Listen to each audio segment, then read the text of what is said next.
Welcome students. अब जो next question हमारे सामने है वो है हमारा क्वेश्चन नंबर 6। और ये क्वेश्चन बहुत ही ध्यान से समझने की ज़रूरत है क्योंकि इसमें बहुत कुछ है जो कि आपके लिए इम्पॉर्टेंट है। थोड़ा सा इसको ध्यान से समझिएगा। देखिए लिखा है look at several examples of rational number. आपको रेशनल नंबर के बहुत सारे एग्जाम्पल्स देखने हैं in the form P by Q. Rational number P by Q के फॉर्म में होता है जहाँ पर डिनोमिनेटर जो है वो कभी जीरो नहीं होता है और पी और क्यू मतलब न्यूमरेटर और डिनोमिनेटर दोनों इंटीजर्स होते हैं। लेकिन यहाँ पर एक स्पेशल केस रख दिया है कि with one common factor with no common factor other than one, मतलब वन को छोड़कर दूसरा इस न्यूमरेटर और डिनोमिनेटर दोनों में कोई भी वन को छोड़कर दूसरा कॉमन फैक्टर नहीं होना चाहिए। तो आपको याद आ रहा है ये नंबर मैंने आपको बताया था, इन नंबर्स को को प्राइम नंबर्स बोलते हैं। वैसे ग्रुप ऑफ नंबर्स जिनके बीच में वन को छोड़ के दूसरा कोई कॉमन फैक्टर ना हो, इसका मतलब कि एचसीएफ वन हो, वैसे नंबर्स आपके को प्राइम नंबर कहलाते हैं। तो ये घुमा फिरा के कहना चाह रहा है कि P एंड Q दोनों आपको ऐसे नंबर्स लेने हैं जो को प्राइम हो, ठीक है ना, एंड हैविंग टर्मिनेटिंग डेसिमल्स, ठीक है ना। और कह रहा है कि टर्मिनेटिंग डेसिमल्स होने चाहिए, ठीक है ना, टर्मिनेटिंग डेसिमल्स होने चाहिए। रिप्रेजेंटेशन मतलब कि जो उसका एक्सप्रेशन होगा वो टर्मिनेटिंग डेसिमल होना चाहिए। Can you guess the property Q must satisfy. क्या आप जो डिनोमिनेटर इसका प्रॉपर्टी जो फॉलो कर रहा है क्या आप उसको जस्टिफाई कर सकते हैं? क्या आप बता सकते हैं कि कौन सा प्रॉपर्टी है, क्या प्रॉपर्टी है जो कि इसका Q मतलब कि डिनोमिनेटर जो है वो बार बार फॉलो कर रहा है और टर्मिनेटिंग डेसिमल होना चाहिए, उसके जो एक्सपेंशन है वो एक्सपेंशन टर्मिनेटिंग होना चाहिए, ठीक है। तो आइए आपके लिए कुछ एग्जांपल्स मैं लेता हूँ, उसके बाद से मैं डिस्कस करूँगा। 11/20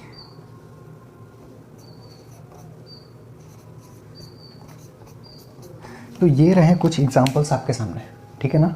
अब देखिए इस एग्जांपल से हम कुछ इंपॉर्टेंट कंक्लूजन निकालेंगे। अब ये 9th है इसलिए आपको सिखाया जा रहा है। जब आप 10th में जाइएगा तो आप किसी भी रेशनल नंबर को देख के बता दीजिएगा कि ये जो नंबर है वो आपका टर्मिनेटिंग डेसिमल है कि नहीं है, इतना। लेकिन यहाँ पर आपका बेसिक कॉन्सेप्ट क्लियर होगा, तभी जाके 10th में जो है वो आप देखते देखते आइडेंटिफाई कर पाइएगा। तो देखिए यहाँ पर कैसे आप आइडेंटिफाई करिएगा। अच्छा यहाँ पर देखिए, यहाँ पर हमें ऐसे नंबर्स लेने थे जिनके न्यूमरेटर और डिनोमिनेटर के बीच में वन को छोड़ के कुछ भी कॉमन फैक्टर ना हो, इसीलिए हमने 1/2, 3/2, 5/2, 7/2 लिया है। इस तरह से करके नंबर लिए हैं। यहाँ पर 6/2 हमने नहीं लिया क्योंकि 6 और 2 में 1 भी कॉमन है और 2 भी कॉमन हो जा रहा है। तो ऐसे नंबर हमने क्या किए हैं कि हटा दिए हैं जिनके बीच में 1 को छोड़ के और भी कॉमन फैक्टर्स है। उसके बाद यहाँ पर देखिएगा ये हमने नंबर लिया है 1/4, 3/4, 5/4, 7/4, 9/4। यहाँ पर 1/5, 3/5, 7/5, 9/5, 11/5 और इस तरह से अगर आगे बढ़ाते जाएं। और भी एग्जांपल्स देखिए यहाँ पर 1/8, 3/8, 5/8, 7/8, 9/8 एंड सो ऑन। यहाँ पर 1/16, 3/16, 5/16 एंड सो ऑन। इसी तरह से आप नंबर बढ़ाते जाइए जिनके बीच में 1 को छोड़ के कोई कॉमन फैक्टर ना हो। यहाँ पर 1/25, 2/25, 3/25, 4/25, 6/25। यहाँ पर कुछ एग्जांपल्स देखिएगा। इसमें सबसे इम्पॉर्टेंट एग्जांपल ये है, इसको मैं समझाऊंगा सबसे लास्ट में। यहाँ पर आइए 1/10, 3/10, 7/10, 9/10, 1/20, 3/20, 7/20, 9/20, 11/20, 13/20 और सबसे इम्पॉर्टेंट आपका 7/1 को समझना। तो चलिए बारी बारी से करके मैं समझाता हूँ।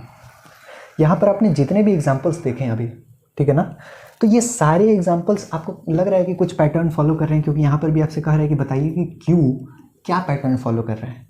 तो अगर आप ध्यान से देखिएगा तो इनके डिनोमिनेटर 2 है, इनके डिनोमिनेटर 4 हैं, इनके 5, इनके 8, 16, 25, 10, 20 इस तरह आपको दिख रहा है। अच्छा ये देखिए, इसको हम क्या लिख सकते हैं, थोड़ा सा ध्यान से बताइएगा। इसको हम लिख सकते हैं क्या 1/2 का पावर 1, सिर्फ 2 है, इसका मतलब ये 2 के पावर 1 पे है, इसका पावर 1 है। अच्छा ये 1/4 है, 2/1 को हम लिख सकते हैं 1/2 का पावर 1। यहाँ पर 1/4 को हम क्या लिख सकते हैं, 1/4 को कुछ लिख सकते हैं क्या कि 1/2 का पावर 2 लिख सकते हैं। उसी तरह 1/8 को हम क्या लिख सकते हैं कि 1/2 का पावर 3 लिख सकते हैं। 16 को क्या लिख सकते हैं, 1/16 को लिख सकते हैं 1/2 का पावर 4, ऐसा करके लिख सकते हैं। तो जब ऐसा करके आप लिख सकते हैं, यहाँ पर 1/25, 1/5 भी है। चलिए 1/5 को का भी एग्जांपल आपको बता देते हैं। 1/5 को 1/5 का पावर 1 लिख सकते हैं। 1/25 को आप लिख सकते हैं 1/5 का पावर 2। इसी तरह अगर 125 रहता तब भी आप इसको ऐसे ही लिख सकते थे, ठीक है ना। अब देखिएगा यहाँ पर, अब इनका एग्जांपल ले रहा हूँ मैं। अब इनका एग्जाम्पल ले रहा हूँ 1/10 का। देखिएगा 1/10 जो है इसको आप 2 × 5 लिख सकते हैं क्या? लिख सकते हैं। अब देखिए 1 अगर 20 है तो इस 20 को आप क्या लिख सकते हैं? 2 और 5 के टर्म में लिख सकते हैं। 2 × कितना 4 × 5 लिख सकते हैं आप। अब बताइए इस 4 को आप 2 के पावर 2 में लिख सकते हैं? लिख सकते हैं। मतलब कि कुल मिला के सबको जो है वो हम 2 के और 5 के पावर में लिख दे रहे हैं। सबको हम क्या कर दे रहे हैं? 2 के और 5 के पावर में हम लिख दे रहे हैं, ठीक है ना। तो हमने यहाँ से कंक्लूजन निकाला कि अगर P/Q में आपका Q जो है वो 2m × 5n के फॉर्म में सारा का सारा हमारा जितना भी है वो नहीं तो कम्प्लीटली 2 के पावर में है, नहीं तो कम्प्लीटली 5 के पावर में है, नहीं तो कुछ ऐसा डिनोमिनेटर है जिसको कि जब स्प्लिट करते हैं तो वो 2 × 5 के ही पावर में आ रहा है, ठीक है ना। देखिए 2 × 5 के ही पावर में आ रहा है। तो वैसे केसेस में ही सिर्फ आपको टर्मिनेटिंग डेसिमल मिल रहा है और किसी भी दूसरे केस में टर्मिनेटिंग डेसिमल नहीं मिलेगा, ठीक है ना। तो अब हम आइए कंक्लूजन। हाँ, ये 7/1 को मैं बता दूं, ये सबसे ज़्यादा इंपॉर्टेंट है, क्योंकि अगर ये समझ लिए तो समझिए कि आपका कॉन्सेप्ट क्लियर हो गया। देखिए आप कहिएगा कि 7/1 कैसे टर्मिनेटिंग है भाई, ये कैसे टर्मिनेटिंग हो गया? तो देखिएगा इसमें P/Q के फॉर्म में है। यहाँ पर बताइएगा Q1 है ना, Q1 है, पता है सबको Q क्या है यहाँ पर 1 है। आपको Q को ही बोल रहा है कि ये टर्मिनेटिंग होना चाहिए, माने 2 × 5 के पावर में होना चाहिए। यही ना मैंने अभी कंक्लूजन निकाला कि 2 × 5 के पावर में सब हैं, तो ये भी 2 × 5 के पावर में होना चाहिए।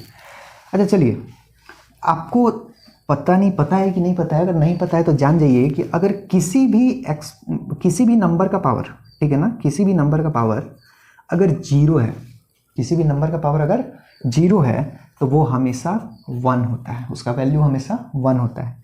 जैसे कि अगर मैंने लिख दिया 5 का पावर 0 तो 5 का पावर 0 का मतलब क्या? 1, ठीक है ना। अगर मैंने लिख दिया 2 का पावर 0 तो 2 का पावर 0 का मतलब उसका वैल्यू कितना है? 1 है।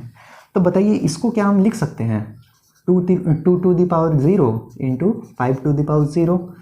अब ये दोनों क्या हो जाएगा? 2 to the power 0 हो जाएगा 1 और 5 to the power 0 भी हो जाएगा 1, तो 1 × 1 कितना हो गया? 1 हो गया। आ रहा है समझ में?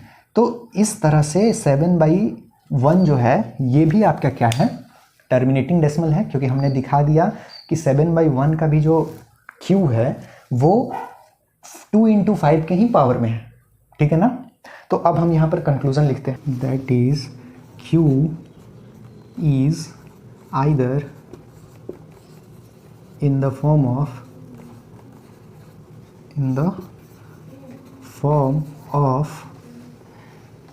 2 to the power m और 5 to the power n और 2 to the power m × 5 to the power n।